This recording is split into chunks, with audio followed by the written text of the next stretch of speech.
Hello people around the world, this is Martin Elijah, and for today's video guys, I'll be reacting sa dalawang talented na kilalang kilala ko dahil they are both alumni ng Pinoy Big Brother. Talaga namang sinubaybayan ko ang journey nila sa bahay ni Kuya. Walang iba, of course si Viverine, madalas na natin siyang i-react, and of course si Benedict Ramos, yun no.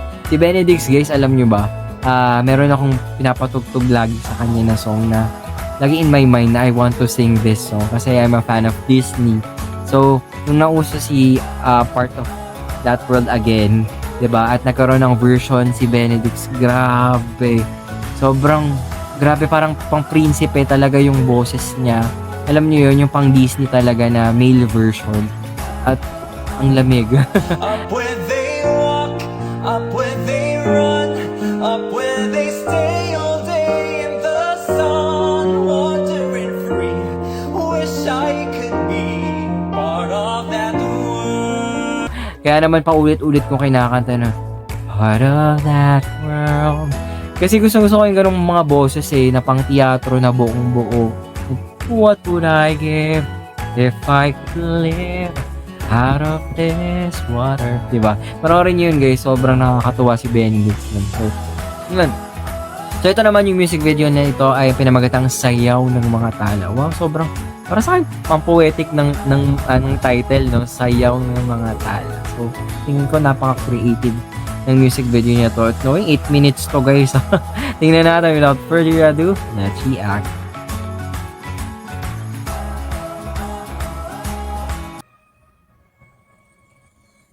Wow, parang may storya. Hindi ako. Wow. Uwi na ako, may gusto pa bukas o mag-review ka. Libre kita! Uy, libre daw. Uy! Pag libre talaga no? Tusok-tusok! Hello? Pasok. Isaw! Ayoko. Turong! Chicken cordon bleu. Ay, wow. Sabi ko lang, di mo ako matitiis. Ang galing mo kaya magsulat ka siya. Oh, Beshi. Siguro crush mo. Ulul, crush yung mukha mo, Ben. Ang horse? Sige. Ano gusto mo ipasulat? Ang matahimik ka na. Ano yan? Ay, joke lang. Joke lang. Ito naman. Sige na, magsulat ka. Ano? Ano? Ano? Basta ang alam ko lang, crush mo siya. Lololos. Ano? Bakit? Hindi na uso yan. Oo. Sabihin ko na. Wait lang. Pero bago yan, hawakan mo muna to. Kailangan mo munang suotin to. Ay. Ano yan? Basta. Ribbon talaga? Oo, ang cute kaya. Para kunwari, kahit pa paano, parang ako pa rin yung susulat. Oh, okay. Ayos ba? Subukan natin. Sa liban mo ko. Okay. That's cute. Lilipad, lilitaw, sumasabay ang iyong damdamin sa kalamig. Suntok sa buwan ang nakatingin. Oy, may gusto siya. Naghihintay kung ibabalik mo sa akin. Ilang taon na ba kita sinusundan? Naipon ang isang dalihan, at 1,000 kanta. Narinig mo ba ang puso ko? Nakikita mo ba sa aking mata na may gusto ako sa'yo? Mhm. Kainis.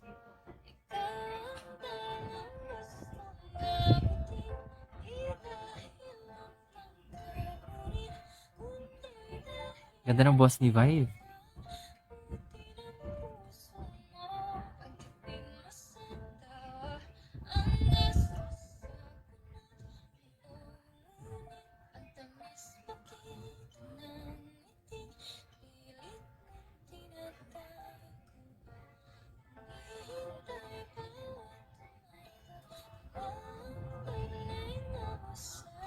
Minsan diretso bisikleta, madalas di mo pinapansin. Galit ka ba pag-tutoring? Pag-tutoring. Ikaw lang din ang tatakil. Ilitaw sa paglipas ng bawat araw, nandiyan ka pa rin. Oo. Hinihintay mo bang tumingin? It's like I'm watching a short movie. Ganda ng boss ni Benedict. Palapag ang layo ng ating bawat pati na rin ang ating pag-isip. Si Brent. Maintindihan kung nag-iisip ka ba nung sinabi mo may gusto ka sa'kin. What? Ko na yung napapansin. Ikaw ang liwanag habang Ha? Alright. nagtitilim. Pumasok ka sa buhay ko nang wala pa hanggat hinahanap. Okay. Nisip ko kung ano magiging twist neto. Di makatanggi sa lahat ng iyong hiling. Di mo alam tapos sa puso ko ang iyong bawat higpit. Poison yun. Minsan yakapin, inukit mo na ang iyong pangalan. Grabe. Nakatakot naman dyan. At sa bawat hakbang, ang iyong kamay na kahawak. Nakikita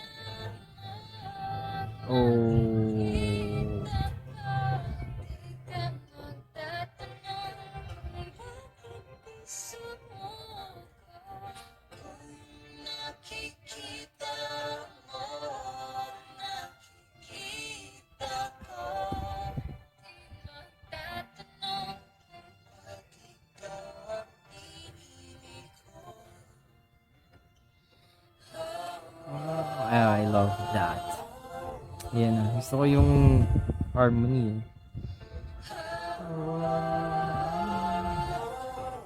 So, sino pipiliin mo, bay? Oh.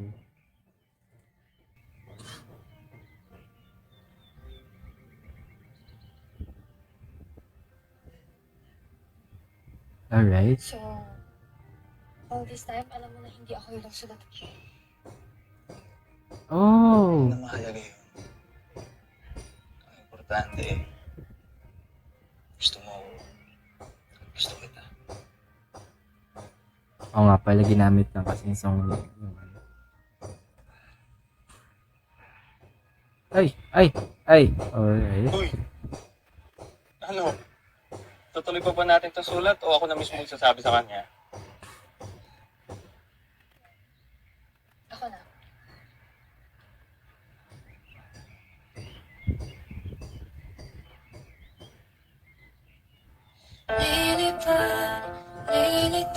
Okay.